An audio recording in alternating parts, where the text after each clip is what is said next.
다같이 주기도문심으로 11월 18일 새벽 예배를 시작하겠습니다. 하늘에 계신 우리 아버지, 아버지의 이름을 거룩하게 하시며 아버지의 나라가 오게 하시며 아버지의 뜻이 하늘에서와 같이 땅에서도 이루어지게 하소서.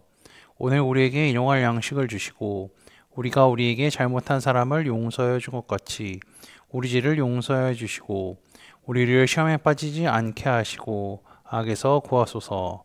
나라와 권능과 영광이 영원히 아버지의 것입니다. 아멘. 다 함께 찬송가 425장 찬양하시겠습니다.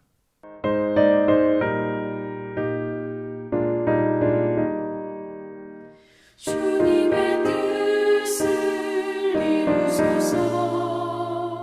고요한 중에 기다리니 지능과 같은 날 빚으소.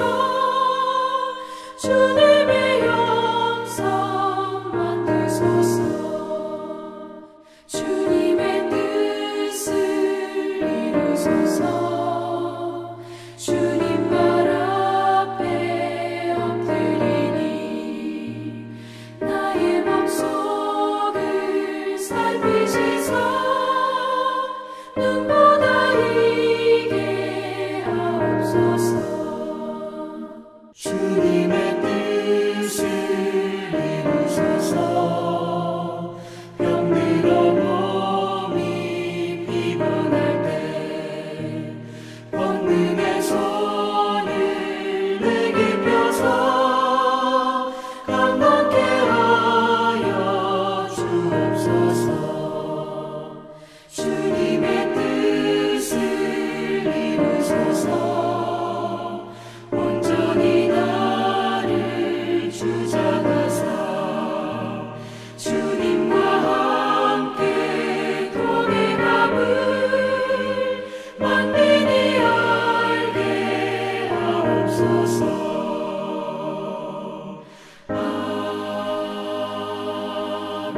아멘. 오늘 우리 공동체 성경 읽기 본문은 고린도전서 4장입니다. 그중 1절에서 13절까지를 읽고 말씀을 나누도록 하겠습니다. 사람이 마땅히 우리를 그리스도의 일꾼이요 하나님의 비밀을 맡은 자로 여길지어다.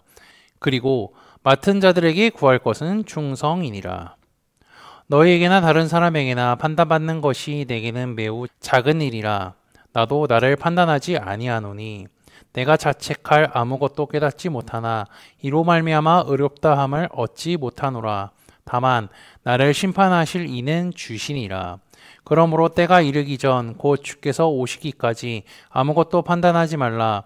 그가 어둠 속에 감추인 것들을 드러내고 마음의 뜻을 나타내시리니 그때에 각 사람에게 하나님으로부터 칭찬이 있으리라. 형제들아, 내가 너희를 위하여 이 일에 나와 아볼로를 들어서 본을 보였으니 이는 너희로 하여금 기록된 말씀 밖으로 넘어가지 말라 한 것을 우리에게서 배워 서로 대적하여 교만한 마음을 가지지 말게 하려 함이라. 누가 너를 남달리 구별하였느냐? 내게 있는 것 중에 받지 아니한 것이 무엇이냐? 내가 받았은즉 어찌하여 받지 아니한 것 같이 자랑하느냐? 너희가 이미 배부르며 이미 풍성하며 우리 없어도 왕이 되었도다. 우리가 너와 함께 왕노릇하기 위하여 참으로 너희가 왕이 되기를 원하노라. 내가 생각하건대 하나님이 사도인 우리를 죽이기로 작전된 자 같이 끄트머리에 두셨음에 우리는 세계 곧 천사와 사람에게 구경거리가 되었노라. 우리는 그리스도 때문에 어리석으나 너희는 그리스도 안에서 지혜롭고 우리는 약하나 너희는 강하고 너희는 존귀하나 우리는 비천하여 바로 이 시각까지 우리가 줄이고 목마르며 헐벗고 매맞으며 정처가 없고 또 수고하여 친히 손으로 일을 하며 모욕을 당한즉 축복하고 박해를 받은즉 참고 비방을 받은즉 권면하니 우리가 지금까지 세상의 더러운 것과 만물의 찌꺼기 같이 되었도다. 아멘. 고린도전서 4장은요 바울의 사도적 청지기 본문에 관한 내용을 말하고 있습니다. 그중 제가 읽은 본문의 내용을 크게 나누면 1절부터 5절까지는 하나님의 비밀을 맡은 자들에 대한 충성과 관련된 내용이고 6절부터 13절은요, 바울과 고린도 교인들의 삶의 비교에 관한 내용입니다. 먼저 1절부터 5절까지를 살펴보도록 하겠습니다. 바울은 사도로서 자신이 그리스도 앞에서 어떠한 책임을 지고 있는가를 그들에게 밝힐 필요가 있었습니다. 그래서 성령의 사람으로서 그가 그리스도로부터 받은 사도의 위치와 사역의 내용이 무엇인지 정확하게 제시하고 있습니다. 그는 자신이 그리스도의 일꾼이며 하나님의 비밀을 맡은 자라고 하죠. 여기서 일꾼은요, 사역자라는 뜻보다는 오히려 종이라는 뜻과 유사하다고 할 수가 있습니다. 일꾼은 주인의 소유물로서 주인이 위임한 것을 할 뿐이죠. 따라서 일꾼은 아무것도 아닌 존재입니다. 바울이 자신을 일꾼에 표현한 이유는요, 어제도 봤지만 사도들의 위치에 대해 올바른 이해가 필요했기 때문입니다. 자신에게 가장 많은 가르침을 준 사도들로 당파를 나누며 싸울 것이 아니라 사도들이 그리스도의 일꾼으로 사역하기 위해서 온 것임을 분명하게 하기 위함이죠. 그리고 이 일꾼들은 하나님의 비밀을 맡은 자라고 합니다. 이 비밀은요, 단순히 숨겨진 비밀이 아닙니다. 복음을 듣고 주님을 믿는 자들이 믿고 깨닫게 되는 하나님의 구원 계획과 구원의 내용을 의미하죠. 바울은 이 비밀을 증거하기 위하여서 사도로 부르심을 받았고 그것을 위해 청지기가 되었습니다. 이것은 그의 동역자들도 마찬가지죠. 그들은 모두 복음을 증거하고 교회를 바로 세워나가도록 위임받은 하나님의 사람들입니다. 그리고 이런 자들에게 요구되는 것은 충성이죠. 왜냐하면 주인의 명령에 충성스럽게 따라야 하는 존재이기 때문입니다. 예수님은 마태복음 25장에서 달란트 비유를 하시며 충성된 종들에게 이와 같이 말씀하셨죠. 그의 주인이 이르되 잘하였도다. 착하고 충성된 종아, 내가 적은 일에 충성하였음에 내가 많은 것을 내게 맡기리니 내 주인의 즐거움에 참여할지어다 하고. 충성을요, 다른 표현으로 바꾸면 신실함이라고도 할 수가 있습니다. 이 신실함은 하나님의 성품을 나타내기도 하며 이는 사도들의 성품도 되어야 함을 바울은 말해주고 있죠. 이어서 3절을 보면 하나님의 일꾼으로서 그의 자세가 드러납니다. 바울은 자기 자신을 위해 일하지 않고 주인이신 하나님만을 위해 일하는 일꾼이죠. 그래서 그를 판단할 수 있는 분은 오직 주인이신 하나님뿐입니다. 그래서 바울은 자신에 대해서 사람들이 판단하는 것을 개의치 않습니다. 그뿐 아니라 바울 스스로도 자기를 판단하거나 정죄하지 않는다고 하죠. 그의 이런 표현은 사도로서 오직 하나님의 판단만은 기다리고 있다는 것을 의미한다고 할 수가 있습니다. 자기가 행한 모든 행동에 대한 판단은 공정하신 하나님께 맡기겠다는 뜻이죠. 3절의 이 말을 할 수 있는 근거를 4절에서 확인할 수가 있는데요. 바울은 고린도 교회 누구에게도 죄책감을 갖고 있지 않는다라고 합니다. 왜냐하면 자신의 행동을 심판할 분은 오직 하나님 한 분이기 때문이죠. 그가 복음을 잘 전하든 잘 전하지 못했든 그것은 사람들이 판단하는 것이 아닌 하나님께서 판단하신다는 뜻입니다. 우리가 열왕기 상하 성경 공부를 공부하면서도 보았지만 거짓 선지자들은 어떠한 결과가 있었죠?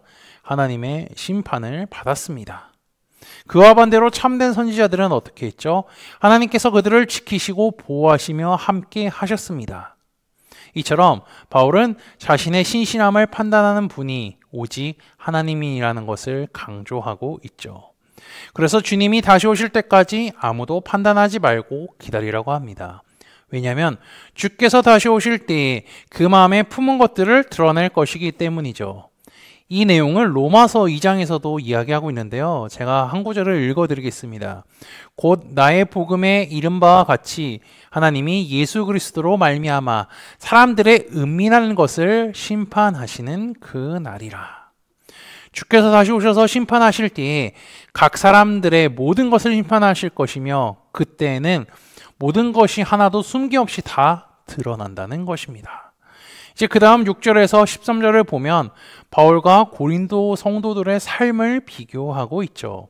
먼저 6절에서 10절을 보면 고린도 교인들의 교만함을 지적하며 그것이 얼마나 잘못된 마음인지 설명하고 있습니다. 먼저 바울은 자신과 아볼로의 예를 들어서 본을 보여줬다라고 하죠. 여기서 본을 보여줬다는 것은요, 3장에 나왔던 농부와 건축가 등의 비유를 통하여서 말한 모든 것을 의미합니다. 그리고 하나님의 말씀을 자신과 아볼로에게 적용했다는 것을 의미하기도 하죠. 게다가 바울은 기록된 말씀 밖으로 넘어지지 말라고 합니다. 이 뜻은 말 그대로 하나님의 말씀을 떠나지 말며 그에 순종하며 살으라는 거죠. 말씀에 순종하는 자는요, 그 말씀을 믿는 자입니다. 우리가 주일에 듣는 시리즈의 말씀으로 표현하면 어떻게 되죠? 말씀의 권위를 인정하는 자입니다. 바울은 자신들과 같이 말씀을 굳게 믿고 순종하여 더 이상 서로를 대적하지 말고 교만한 마음을 그칠 것을 권면합니다. 그는 아볼로와 대적하는 관계가 아닌 하나님의 말씀에 순종하여 복음을 전하고 주님 안에서 한 형제자매인 것을 고린도 교인들에게 가르쳐 주기도 하죠. 이어서 고린도 교인들은 자신들이 따르는 자를 추종하여 스스로 구별되이 자랑했다는 것을 우리는 확인할 수가 있습니다. 그들에게 바울은요, 받지 아니한 것이 무엇이냐? 내가 받았는데 받지 아니한 것 같이 자랑하는 두 가지의 질문을 하고 있는데요. 먼저 한 질문은 어떠한 사도를 통해 믿음을 갖게 되었느냐가 중요하지 않다는 것을 의미하고요. 복음을 듣고 믿음이 생기는 것은 전적으로 하나님의 손에 달려 있다는 것을 가르쳐 줍니다. 그리고 두 번째 질문에 대한 것은 고린도 교인들이 모두 은혜로 구원을 선물로 받았는데 그것을 선물로 주신 분이 누구신지 망각하고 그 모든 것들이 본래부터 자기들의 것이었던 것처럼 착각하고 자랑하고 있음을 지적합니다. 그래서 바울은 모든 것을 주신 하나님을 기억하고 자랑해야 한다면 오직 주님만을 높여야 한다고 말하고 있는 것입니다. 8절 역시 고린도 교인들을 향한 풍자를 보여주죠. 그들은 이미 배부르고 풍성하며 우리 없이 왕노릇 한다라고 하는데요. 바울은 그들이 왜 왕노릇을 하고 있다고 표현할까요? 그들이 누리고 있는 삶에 만족하며 더 이상 목표를 향해 달려가고 있지 않다는 것을 의미합니다. 믿음은 현재의 안주해서는 안 됩니다. 계속해서 점검하고 나아가야 하죠. 왜냐하면 사탄이 그 틈을 계속해서 노리고 있기 때문입니다. 그리고 주님을 볼 날까지 흔들리지 않는 믿음으로 살아가야 합니다. 그렇지만 고린도 교인들은 그러지 못하고 있었죠. 이들이 왕노릇을 하고 있는 동안 바울과 다른 사도들은 죽임을 당할 것과 같은 끄트머리에 처했다고 합니다. 이것은요, 예수님께서 당하신 십자가의 고난의 모습을 생각하시면 됩니다. 그래서 바울을 포함한 사도들은요, 그리스도 때문에 어리석고 약하고 비천하다라고 합니다. 이 뜻은 바울과 사도들의 헌신함으로 인하여서 고린도 교인들이 복음을 들었고 주님을 믿어 하나님의 자녀가 되었기 때문에 그리스도 안에서 지혜를 누리고 강하고 존귀한 존재가 되었음을 뜻하죠. 이는 사도들과 고린도 교인들의 현재 자리에 대한 차이가 다르다라고 생각하시면 됩니다. 바울은 11절에서 13절에 자신이 받는 고난의 실체에 대해서 설명하죠. 그는 줄이고 목마르며 매맞고 정처가 없다라고 합니다. 그뿐 아니라 자기 손으로 일을 해야 하며 박해를 참아야 한다고 하죠. 게다가 비방을 받아 만물의 찌꺼기같이 되었다라고 합니다. 바울은 고린도 교인들이 말씀으로 정신을 차려 앞으로 분쟁하지 않기를 원합니다. 그리고 자신과 그들의 삶을 비교해서 보여주기도 하죠. 이것은요, 복음을 증거하는 그리스도인의 삶이 앞으로 어떻게 될 것인가를 잘 보여주는 예시이기도 합니다. 바울은 사랑의 마음을 담아 그들이 쉽게 이해하도록 권면을 하고 있습니다. 우리 코너스톤 공동체는 현재 시기와 질투가 없어 보이고 하나님의 말씀을 온전히 믿으며 살아가는 공동체인 것 같습니다. 혹시 저만 그렇게 생각하고 있는 것은 아니겠죠? 하지만 사탄은 우리를 넘어뜨리려고 공격할 틈을 지켜보고 있습니다. 그때 오늘 바울의 말을 기억하여 주께서 다시 오실 때에 착하고 충성된 종이라 칭찬받는 코너스톤 형제자매들이 되시기를 주님의 이름으로 축복합니다. 다 함께 찬송가 431장 찬양하시겠습니다. 주 안에 기쁨인데 주 안에 살자 주 안에 평안인데 주 안에 살자 불안이 연기처럼 스며들어도 주 안에 사는 마음 기쁨 넘치네 주 안에 사랑있네 주 안에 살자 주 안에 소망있네 주 안에 살자 검푸른 성남가도 미라덕쳐도 주 안에 사는 마음 평화 넘치네 주 안에 영생있네 주 안에 살자 주 안에 천국있네 주 안에 살자 불길이 지옥처럼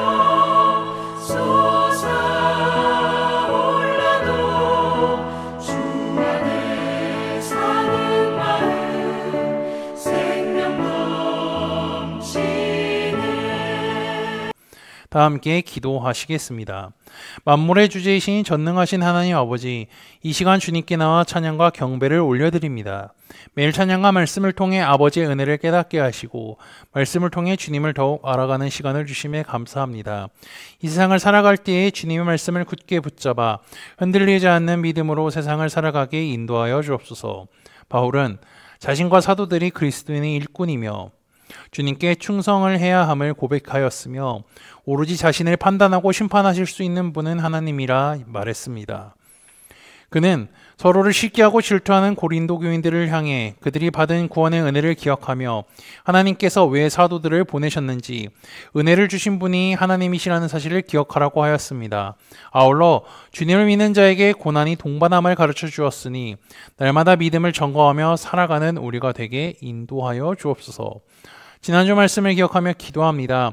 예수님의 승천은 성경에 기록된 대로 이루어졌으며 주님께서 승천하셔서 하나님 우편에 앉았다는 말씀이 성취되었음을 확인하게 하시니 감사합니다. 주님께서 하나님 우편에 계셔서 우리를 위해 중보하시는 중보자이심을 기억하게 하시고 하나님 나라에 우리를 위하여 거처를 예비하신다고 말씀하시고 지금도 준비하고 계시오니 날마다 우리를 위하여 중보하시는 주님이 계시다는 사실을 잊지 않고 주께서 다시 오실 날을 소망하며 살아가는 코너스톤 형제자매들이 되도록 인도하여 주옵소서. 예수 그리스도의 이름으로 기도합니다. 아멘. 이 시간 합심으로 기도할 제목들을 나눕니다.